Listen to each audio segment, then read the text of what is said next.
Actually, there's already the linkage.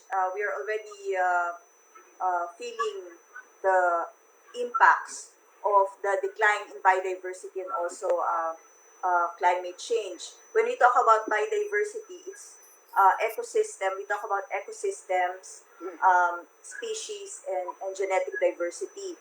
And yung when we talk about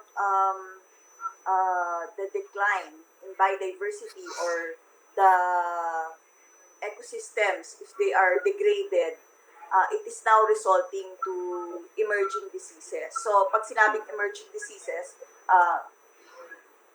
pandemics, this infection, what that we are experiencing now is part of it. And why?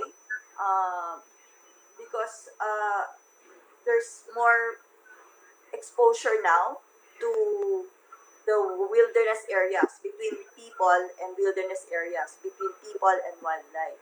Did you have any studies regarding the emergence of infectious diseases related to wildlife trafficking, for example?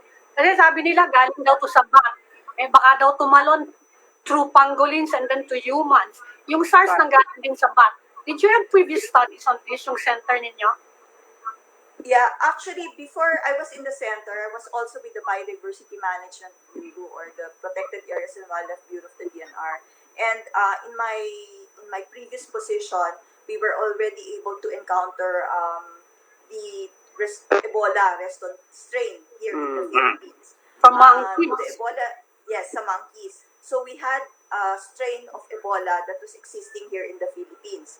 And there was at the time, there was evidence that that strain jumped to Humans. Yeah, because the keepers was able to contract that disease. Fortunately, the strain that we have is not as fatal as the ones that are found in Africa. Also, we had an experience on avian influenza. So avian influenza, also Birds naman. Yes, domestic animals yon. But we found that there are similar strains that are found in wild birds.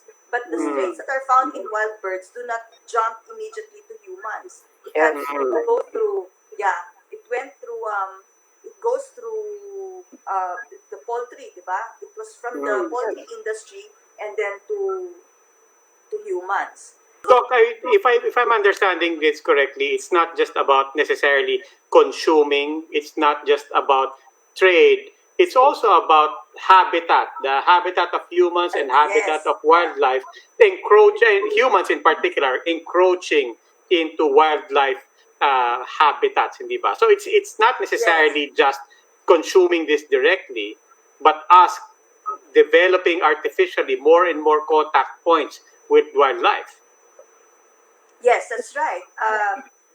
Deforestation, actually, and encroachment.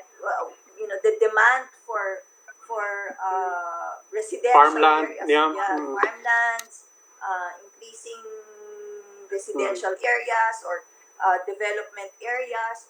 That already provides that opportunity for more contact with wild animals. So it's not just the market, it's not just the trade, but we're already encroaching into what used to be wildlife habitats, and the decreasing habitat areas also,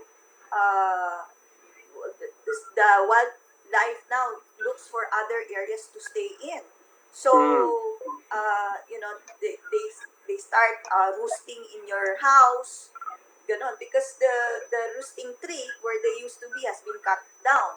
So, and then sometimes they roost near piggery or poultry areas. So yung droppings nila are also means of transmitting diseases. Yes.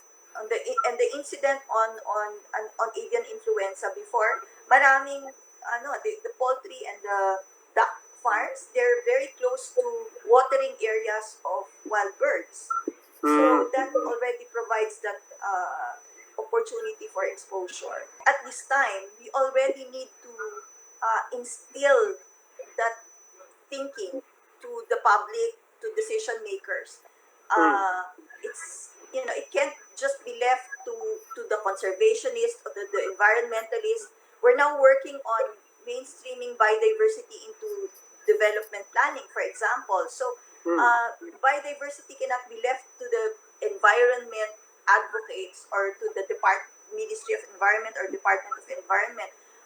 I think everyone needs to now be more conscious that their activities will have an impact on the environment, on wildlife,